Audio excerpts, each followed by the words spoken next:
میں کافی عرصے سے اپنے علماء کو بھی ذمہ داروں کو کہہ رہا ہوں کہ ملک شام کا کچھ خیال کریں، ملک شام کے حالات نہیں ٹھیک۔ میرے آقا و مولا صلی اللہ علیہ وسلم نے ایک دن فرمایا کہ میری امت کے حالات ایسے ہو جائیں گے، پھر ایسے ہو جائیں گے، پھر لوگ یہاں سے ادھر بھاگیں گے، پھر اس شہر میں بھاگیں گے، پھر اس ملک میں بھاگیں گے، پھر لوگوں کو پناہ نہیں ملے گی، پھر لوگ پناہ لینے کے لیے عراق کی طرف دوڑیں گے۔ یہ ساری باتیں جب آپ نے ارشاد فرمائیں تو ایک صحابی نے عرض کی، حضور اگر میری زندگی میں ایسا واقعہ آ جائے تو پھر آپ فرمائیں میں ہجرت کر کے کہاں جاؤں، میں اپنا وطن چھوڑ کے کہاں جاؤں؟ تو حضور نے فرمایا کہ تم ملک شام چلے جانا۔ صحابی نے عرض کی جی وجہ؟ تو میرے آقا نے فرمایا کہ خیر کے 10 حصے ہیں، خیر کے بھلائی کے، وہ 9 حصے شام میں ہیں اور 1 حصہ باقی ملکوں میں۔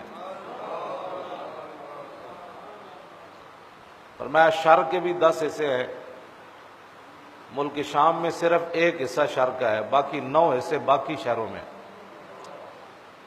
تو حضور نے فرمایا کہ ان اللہ تضمن علی بالشام، فرمایا شام کا ذمہ اللہ نے میری وجہ سے خود اٹھایا ہے۔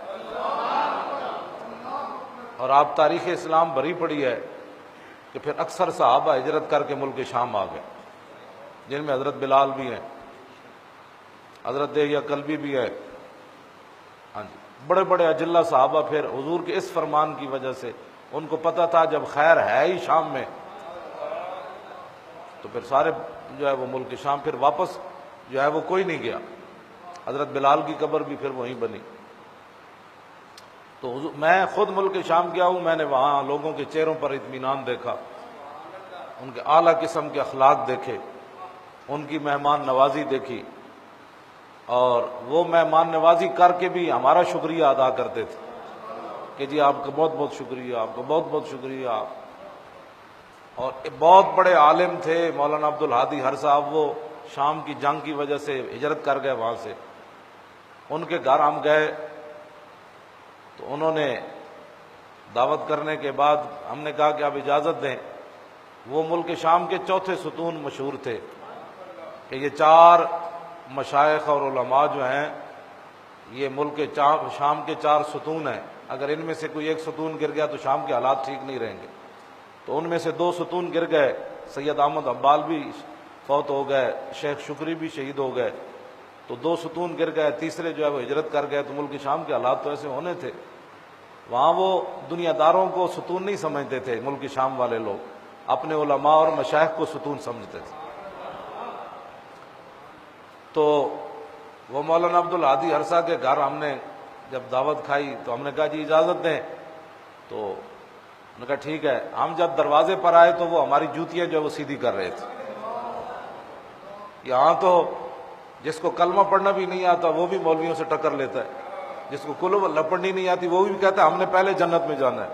اتنا بڑا عالم جو ملک کا ستون تھا، اور وہ ہمارے مہمانی، وہ سمجھ کہتے ہیں حضور نے جو فرمایا کہ من کان یؤمن باللہ والیوم الاخر فلیکرم ضیفہ، حضور نے فرمایا جو اللہ اور قیامت پر ایمان رکھتا ہے وہ اپنے مہمان کی عزت کرے۔ صرف حدیث پڑھ چھوڑنی، حدیث بیان کر دینی اور مہمان کی عزت نہ کرنا، انہوں نے حضور کی حدیث پڑھی اور پھر اس پر عمل بھی کر کے دکھایا۔ ہمارے جیسے بندوں کی جوتے وہ سیدھے کر رہے تھے، حالانکہ وہ اتنے بڑے عالم تھے کہ لوگ ان کے پیٹھ نہیں کرتے تھے جب ہم ان کے پیچھے جمعہ پڑھنے کے لیے گئے۔ تو وہ مولانا، میں وہاں گیا، میں نے اطمینان دیکھا، سکون دیکھا، 20 قسم کے کھانے وہ ہمارے ساتھ رکھتے تھے۔ اور پھر جب میں تو ویسے بھی تھوڑا کھاتا ہوں ہمیشہ ہی، تو میرے سے ناراض ہوتے تھے، وہ کہنے لگے ہم شام والے اس سے خوش ہوتے ہیں جو زیادہ کھائے۔ ایک بزرگوں کو کہا، میں نے کہا میں نے نہیں کھانا، تو وہ غصے ہو گئے، کہنے لگا کل کھاؤ کل، جلال میں آ گئے۔ میں نے کہا اچھا جی اب تو کھانا ہے، آپ جلال نہ کریں تو میں روٹی کھاؤں گا۔ اتنا یعنی شام کے حالات کے بارے میں میرے آقا و مولا صلی اللہ علیہ وسلم نے خود حضور کی وجہ سے اللہ نے شام کا ذمہ لیا۔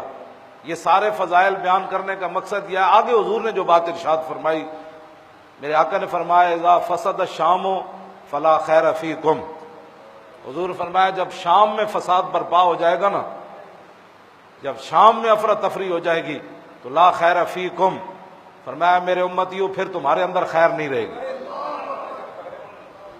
میں کب سے اپنے علماء اور مشائخ کو یہ بات کر رہا ہوں کہ شام کی خبر لیں، یہ اور شام والوں کی خبر لیں، جب وہاں حالات حضور نے جو فرما دیا، زمین آسمان اوپر نیچے ہو سکتے ہیں، کائنات ساری جہان فنا ہو سکتا ہے، لیکن جو تیرے منہ سے بات نکلی وہ اس کے اندر دائیں بائیں بات نہیں ہو سکتی۔